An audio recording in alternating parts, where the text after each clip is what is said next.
Welcome back to the channel. We are not at the cabin, as you can see, but home here on the bench. We're going to try to get this pump working. I did get my parts from a very popular online retailer,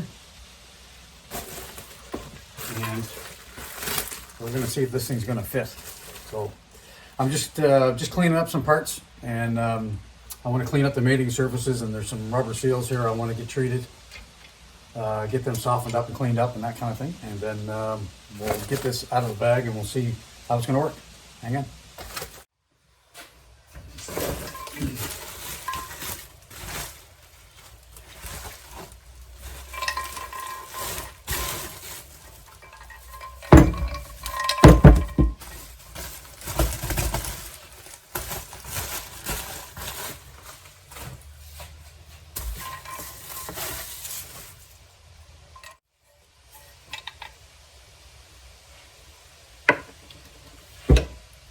All right, just to give you some idea of what we're replacing here.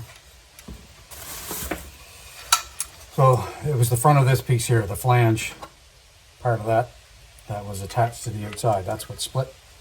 So we got to transfer this this top coupler. I've already taken the bottom cover off, which is going to go on that part there. So we'll do that in a second. The new replacement part. Oh yeah, okay, comes with the little flapper that was inside. That piece that works on pressure. And yep, that's already in there, which is good.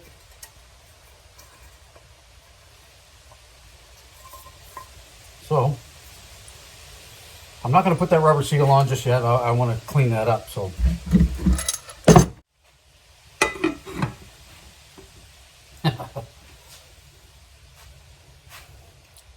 perfect fit. It is so. Look at that. That's great. Okay, so I'll going to keep cleaning things up here a little bit. I got to clean up that flywheel. This is the actual impeller. I'm going to clean that up as too, because it's got a little bit of corrosion just from, I got to say this engine's probably 3 or 4 years old, so a little bit of corrosion, and there's one other part that goes inside.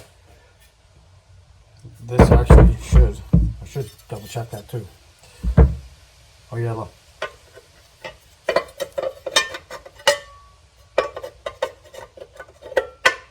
Perfect. That piece goes right in, and then that mates up with that surface and that surface made up to give us the centrifugal pressure in order to get that water up through the housings. So far so good.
First little rubber seal, it's all cleaned up.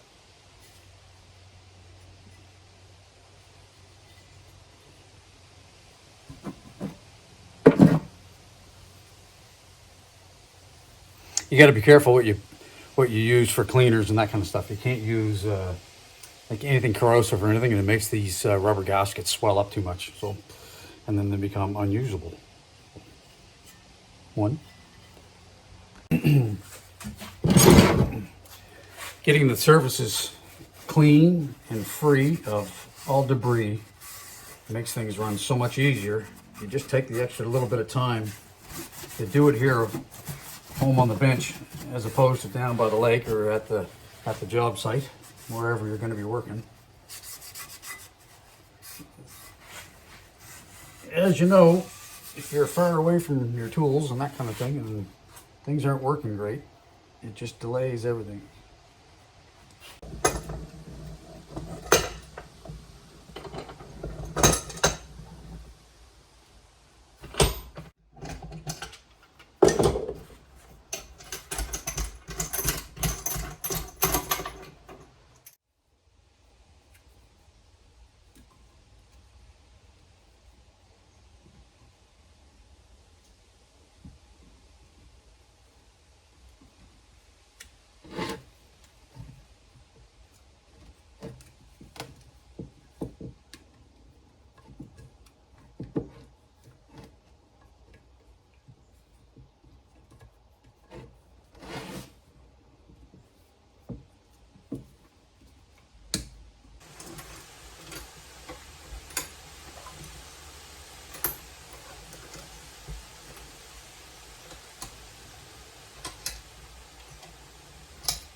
All right, well, that seemed to go pretty good. You know, everything bolted right up, really. I mean, it's hard to believe that you would have such a thing at your favorite online retailer. But there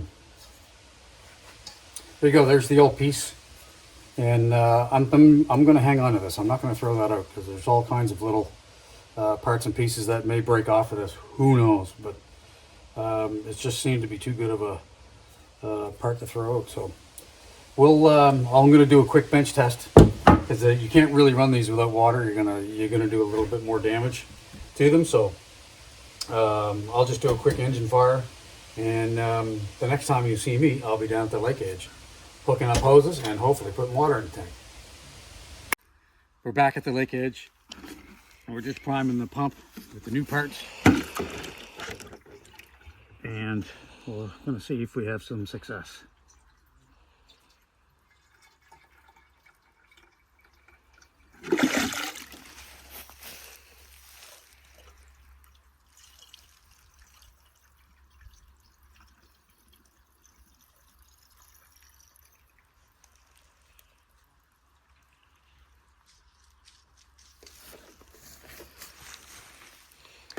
Nothing leaking out of it, that's a good sign.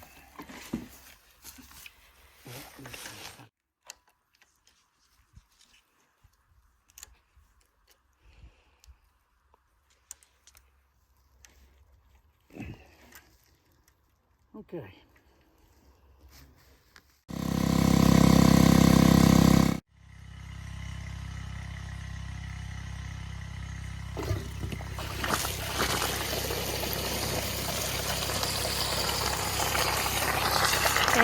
water.